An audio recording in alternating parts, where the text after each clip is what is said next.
ही थेट दृश्य आपण या क्षणी पाहतोय। पत्रकार या ठिकाणी आंदोलन करतात, धक्काबुक्की करण्यात आलेली आहे पत्रकारांना।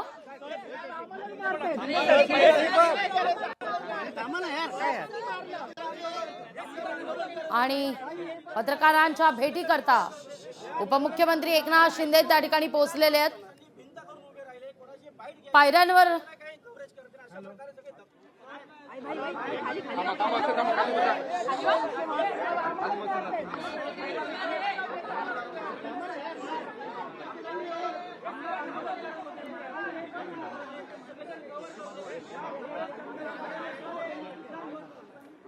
विरोधक आणि सत्ताधारी पायऱ्यांवर आंदोलन करत असताना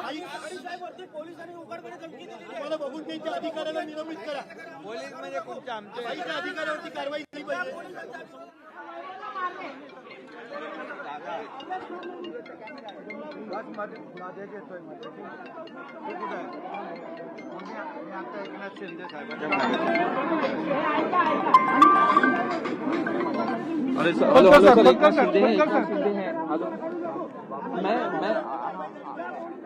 मैं कर रहा हूँ। ठीक है, ठीक है, ठीक ठीक। मिळून तुमच्यामुळे मिळतो, त्यामुळे तसा बघा पोलिसांना न्याय मिळवून देणारा हा इकडे बसलेला आहे। आणि तर आपण अध्यक्षांनी विधानसभेचे अध्यक्ष आहेत, त्यांच्याशी आम्ही बोलतो, मुख्यमंत्र्यांशी बोलतो आणि याच्यातून आपण मार्ग काढू। दोनच मागण्या आहेत आमच्या। एक विषय असा आहे निलंबित करा, दुसरा विषय असा आहे की ते फुटेज मध्ये आला असेल ना, धमकी आम्ही दाखवतो मला पण धमकी दिली। पत्रकारांना धमकी द्यायलाच नाही पाहिजे। बरोबर नाही नाही हे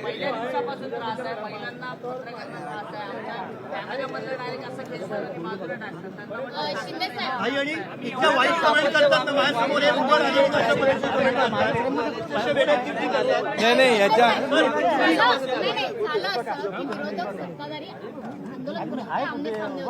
मीडियासाठी ही गोष्ट महत्वाची आहे।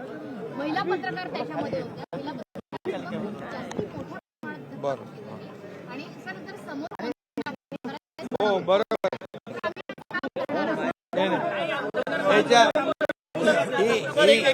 ही बाब आम्ही गांभीर्याने अध्यक्षांना पोहोचवू। तोपर्यंत इथेच आहोत। सर 3 वेळा झाले भाई, 3 वेळा बैठक ह्युमिलेट करताय, मला धमकी दिली बघून घेईल भाई। अरे बाबा, धमकी देणाऱ्या माणसावर कारवाई होईल, आपण ते अध्यक्षांशी बोलतो मी। आता तुम्ही माझी विनंती आहे तुम्हाला, मग तुम्हाला आता समजा न्याय मिळाला नाही तर तुम्ही परत आहे ना आंदोलन करायला, पण आता होऊन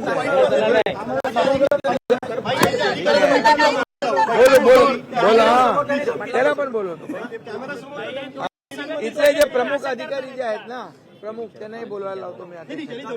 हा हो बोलतो अरे पाठशी मारू नका ना।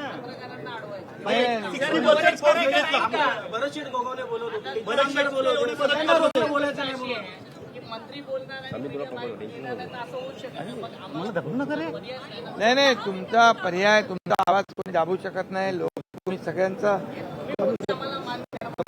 आवाज चला या उठा चला।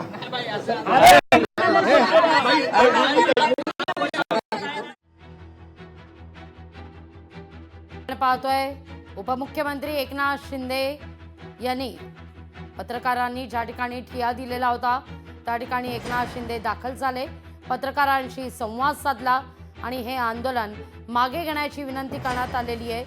ज्या कर्मचाऱ्यांना, ज्या अधिकाऱ्यांनी धक्काबुक्की केली, धमकी दिली, त्यावर निश्चितच कारवाई केली जाईल असं आश्वासन सुद्धा राज्याचे उपमुख्यमंत्री एकनाथ शिंदे यांनी पत्रकारांना दिलेलं आहे।